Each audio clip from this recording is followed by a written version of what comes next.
911, what's the location of your emergency? Dr. Spittler calling from 3104 Churchview Drive in Valparaiso. My daughter has no pulse. It's a drug overdose. Okay. I need somebody here fast. Okay, stay on the phone with me. We can no longer say that heroin is a problem in Porter County. It's not a problem. It's an epidemic. Here in this jail, over 95% of the inmates have substance abuse problems. And in the last 2 years, we've had over 250 911 calls relating to drug overdoses. Who's bringing heroin into Porter County are our own kids, our own young adults. They're going into the south side of Chicago, they're buying the heroin and bringing it back.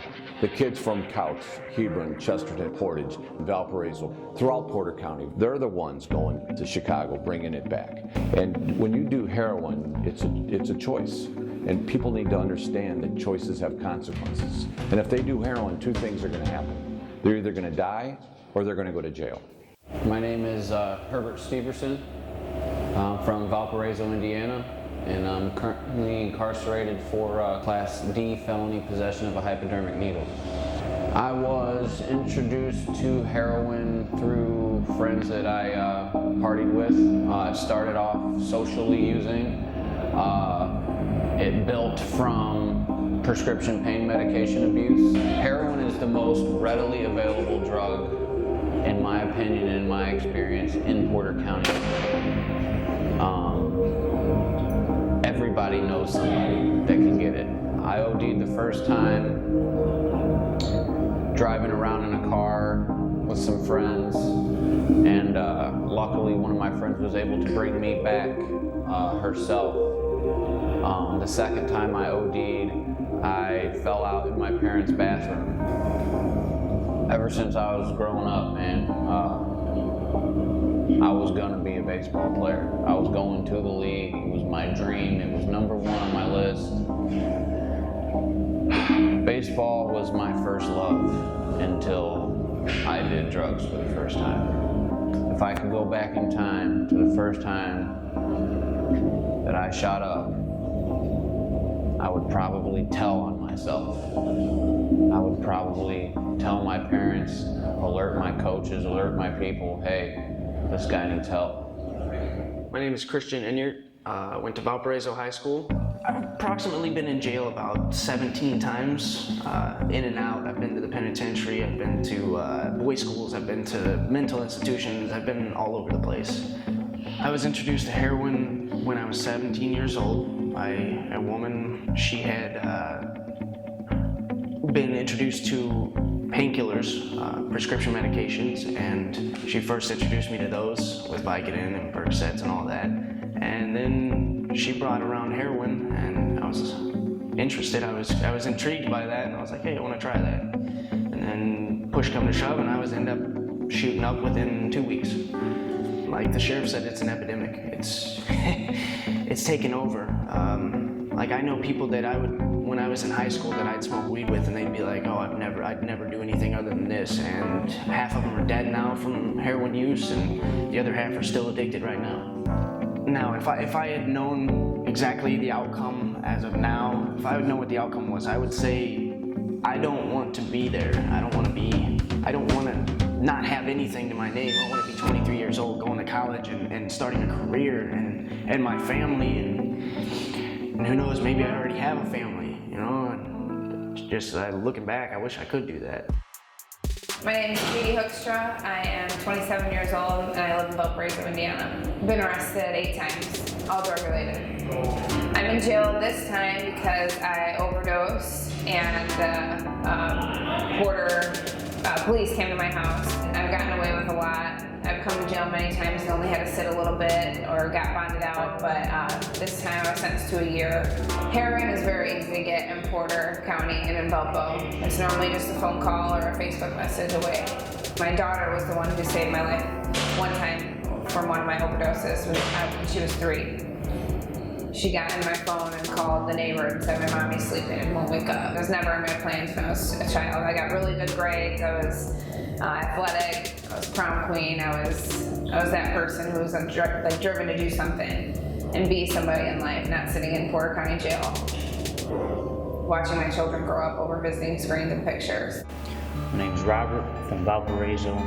started using heroin at the age of 21. I'm Bo. I'm from Valpo. I've been using drugs since I was 19. My name's Don. I'm from Portage, Indiana. I was 16 when I first started heroin. I'm Lindsay Stauffer. I graduated high school in 2009 from Valparaiso, and my drug of choice is heroin. My name is Brandon. I'm from Chesterton, Indiana, and I was 17 years old when I started using heroin.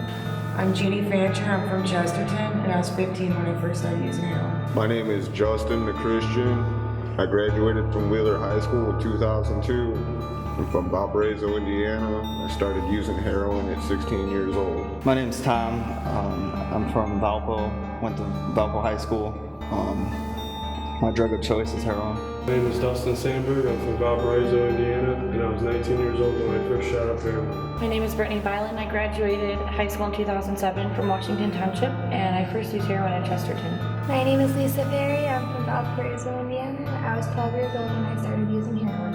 I'm Nick. I'm from the Pines, and I was 18 when I first used heroin.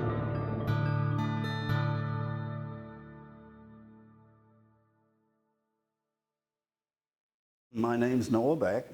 I live in South Haven here in Indiana. And my son Jared Noah Beck, died of an overdose of heroin. It's the worst thing in the world. I mean, to lose a child, you know, they're supposed to bury us. We're not supposed to bury them. Had it been a car accident or something like that, I think would have been more understanding. But knowing he was using drugs and knowing that there was a possibility that he could be one of the casualties in Porter County was horrible. The coroner said his time of death at approximately 10 p.m. I dropped him off at 2:30 that afternoon, and he was found the next day, which was my birthday.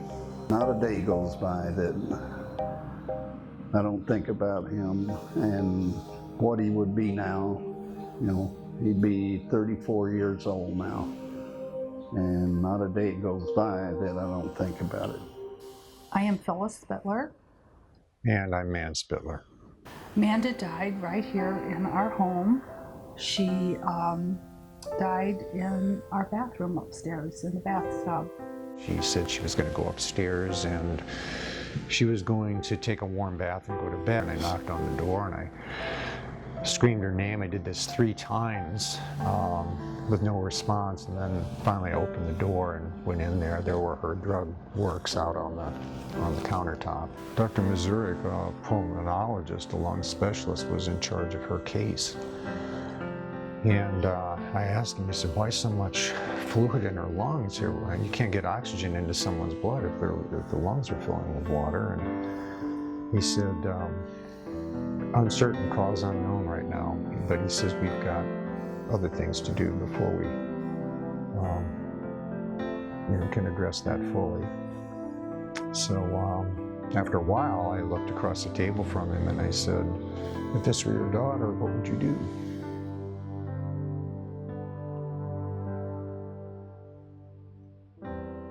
As a parent, you always are afraid something bad is going to happen to your child, and you just push that as far back in your mind as you possibly can. To try to circumvent Amanda's addiction, one of which would have been to actually put together a list of rules and expectations in written form and posted them here in the house with the consequences for having broken those rules and expectations, and then followed through with the consequences without fail. I never, in my wildest dreams, could imagine that she would die from a heroin overdose. I think if I had one thing to say to young people who are contemplating doing drugs, is to think long and hard about the consequences of what you're about to do. Not only are you going to be hurting yourself, but you are going to hurt, severely hurt, the people who love you most. My name is Chuck Harris. I'm the Porter County Coroner. We're right now in the Porter Regional Hospital morgue. This is where the autopsies are taken to be performed here in our county. We are one of the first responders to these scenes. We're the ones that see every overdose. There's not a police agency out there that goes to every single overdose scene. It's only the coroner's office that gets to see the full scope of the problem here in our county. We're going out to scenes in Valparaiso, Portage, Chesterton, Cowles, Hebron, Beverly Shores.